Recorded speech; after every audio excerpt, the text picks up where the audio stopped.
Pô, como que a gente fala? É cego ou é deficiente visual? Eu tenho medo até de usar a expressão errada, assim. Cara, tem assim, muita gente usa deficiente visual hoje em dia, eu não me importo com nenhuma palavra, assim, qualquer palavra que você usar não muda em nada o fato de eu não enxergar absolutamente nada. Então, assim, E a tua deficiência visual, o quanto que é, assim?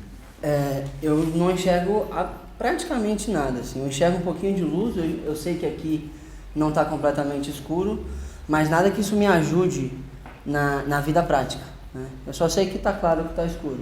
Você já nasceu assim ou foi... Não, foi um processo bem longo, inclusive. Assim, aos 6 anos de idade, a gente descobriu que eu tinha uma infecção chamada uveíte, né, que dá no fundo do olho. E isso foi evoluindo em várias outras coisas. Tive catarata nos 2 olhos, tive 4 descolamentos de retina. Aí depois de 9 anos de luta, 17 cirurgias nos olhos, muita viagem para lugares que prometiam que iam resolver, eu fiquei cego aos 15 anos de idade, em 2006. Então você ainda tem lembrança de coisas, não? Tenho, perfeitamente. Perfeitamente não, mas eu tenho lembrança de praticamente como tudo é. Inclusive eu tenho um negócio que é ou estranho ou super legal, depende do ponto de vista, que quando a pessoa fala ou quando eu ouço uma música, eu vejo cores. É mesmo? Eu imagino. Eu tenho as músicas que eu adoro, as músicas que eu mais gosto, elas são uma mistura de azul com vermelho e verde.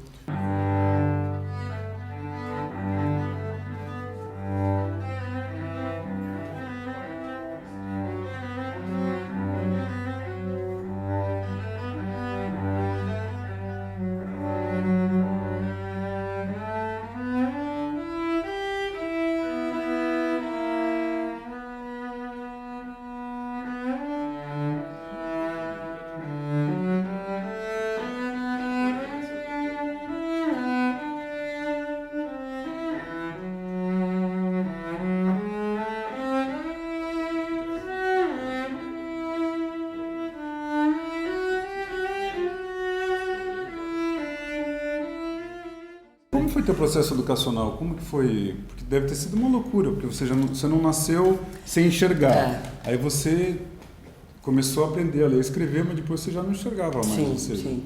O que aconteceu é que quando eu comecei a ter os problemas visuais, eu ainda enxergava, assim, eu enxergava praticamente tudo, só tinha um problema ou outro. Eu via bolinhas na frente dos meus olhos, eu não enxergava muito de longe e tudo mais.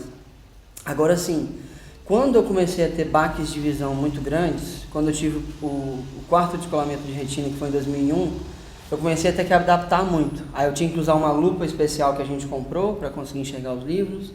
Os meus colegas tinham que ficar do meu lado para eu conseguir saber o que estava escrito no quadro, eles ditavam para mim. Eu tinha uma luminária na minha mesa, porque a luz da sala já não era suficiente.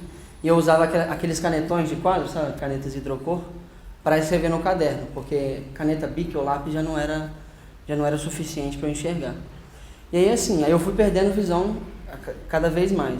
Quando chegou o ano de 2006, que foi o ano que eu de fato perdi a visão, eu já tinha feito tanta cirurgia que os meus olhos, o meu olho direito, que era o único que eu tinha, na verdade, ele começou a entrar em colapso, o nervo óptico começou a atrofiar. E aí eu percebi que eu enxergava menos a cada dia que passava.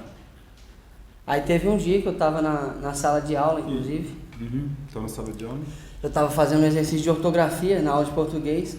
Aí um amigo meu virou para mim e disse assim: Felipe, você acabou de escrever 3 vezes na mesma linha. Aí eu olhei no meu caderno e não enxergava. Foi nesse momento que eu tive que virar para mim e dizer: Felipe, vamos parar de se enganar, você tá cego, não tem mais jeito. E você entrou em depressão? Se não entrei, eu cheguei bem perto.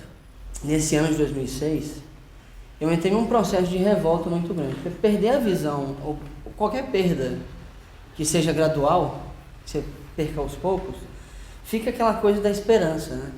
Fica aquela cordinha de esperança de você achar que ainda vai dar certo. E quando você percebe que não vai dar mais certo, e esse momento lá na escola que eu acabei de contar é muito simbólico de quando eu percebi que eu estava cego de verdade, é muito duro, assim. Você cortar as cordas da esperança é muito difícil, mas é muito necessário. Porque eu tenho um negócio que eu carrego comigo, que eu aprendi com alguns mentores meus, é que a realidade está sempre certa. Ela pode ser ruim pra caramba, mas ela está sempre certa. E aí a gente tem que lidar com ela. Agora você tem uma resiliência enorme, né? Eu tive que desenvolver, né? Ou você já tinha antes? Não tinha. Nesse ano de 2006, que foi talvez o ano que eu comecei a desenvolver de fato essa resiliência, eu passei por um processo que hoje eu chamo de o mundo do e se. Que eu vivia assim, logo depois de perceber que eu fiquei cego, eu ficava assim, poxa, e se eu não fosse cego, como é que seria a minha vida? E se eu não fosse gordo, porque eu já pesava 140 quilos aos 15 anos de idade. E eu odiava viver a vida que eu vivia. Eu ficava pensando assim, pô, e se eu fosse outra pessoa? E se eu não fosse eu? Né? E isso foi praticamente o processo depressivo que eu passei durante o ano de 2006. Eu comecei a mudar quando um dia o meu pai ele me viu na sala de casa chorando. Aí ele sentou do meu lado, tipo como você está aqui, e botou a mão na minha perna e falou bem assim, Felipe, lembra que você tem uma escolha. E foi embora, assim, ele falou isso e foi embora, não esperou ver minha reação. Aí eu até parei de chorar assim nessa hora e pensei assim, que raio de escolha é essa que ele está falando que eu tenho? Eu percebi que o que ele estava me dizendo é que eu tinha escolha da minha atitude, diante daquilo que eu estava vivendo. Não é que eu podia mudar o fato de ser cego, e nem posso ainda, mas eu podia mudar a atitude que eu tinha com relação a esse fato de ter ficado cego.